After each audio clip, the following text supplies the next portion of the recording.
At 7:30 at Kansas State on a Friday night. Only Friday game that's going to have... It's been a while since I've only talked about one Friday game having any playoff implications. I don't know if it's happened this year, but we only have one Friday game that has playoff implications. Kansas State is 3-1, traveling to Oklahoma State, who's 2-2. Kansas State favored by 12 on ESPN. Will Howard for the Wildcats has gone 91 of 139, thrown for 1,072 yards, 8 touchdowns, 4 interceptions.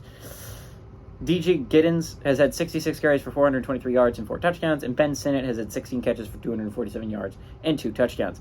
Alan Bowman for the Cowboys has gone 53 of 100, thrown for 513 yards, 2 touchdowns to 3 interceptions. Ollie Gordon II has had 37 carries for 230 yards and 2 touchdowns, and Jaden Bray has had 18 catches for 215 yards. Oklahoma State leads the series all time, 42-27. Last game went to Kansas State, and they have split the last 6 evenly. They're 3-3 in the last 6. Who's going to take over? I think what's really interesting about this football game, right, is Kansas State back. They had a rough loss, right, against Missouri on the road. It's a good Missouri team. You lost to the heartbreaker 61-yard game-winning field goal. Kansas State didn't play a bad game in that one. I think this is still a top 25 football team. I think if I had to rank the 25 best teams in the country, Kansas State would be included on that list. And what's interesting to me is that Kansas State is a one-loss football team that has lost the only losses to a good Missouri team, right? A good Missouri team that's undefeated, playing really good football right now. LSU has 2 losses, right? I mean, they're solid losses. They've lost to Florida State and Ole Miss. Ole Miss was a tight game that you could have won.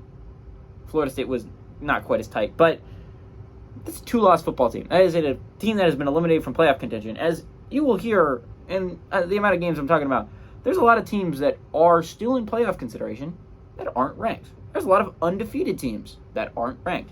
Kansas State isn't undefeated, but they are a one-loss football team that is still in playoff contention.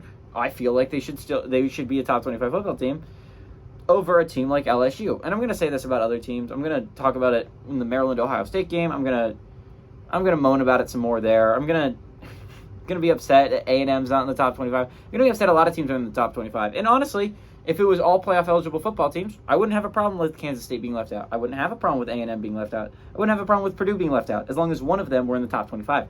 But the fact is, LSU's best win is against Arkansas, or, I mean, I guess you could talk about Arkansas or debatable Mississippi State. They blew out Mississippi State, but they beat Arkansas close. I feel like Arkansas is a better football team, but you can debate about which victory is their best. I don't see a victory there that's worthy of putting... I mean, like, their losses aren't bad, but, again, they don't have a victory there that I think is all that impressive if you're LSU. I think K-State is a really good football team. I think Oklahoma State is not. They were lucky to start the season out 2-0, by the way. They eked by an FCS team and then eked by an Arizona State team that is just dreadful. And then they got their butts kicked by South Alabama and Iowa State, despite not being a super great football team. They showed that Oklahoma State is arguably one of the worst in the Big 12. I understand that both these teams are coming off a bye. I think Kansas State has more to play for. I think they're playing better football right now. Give me K-State to win and cover on the road.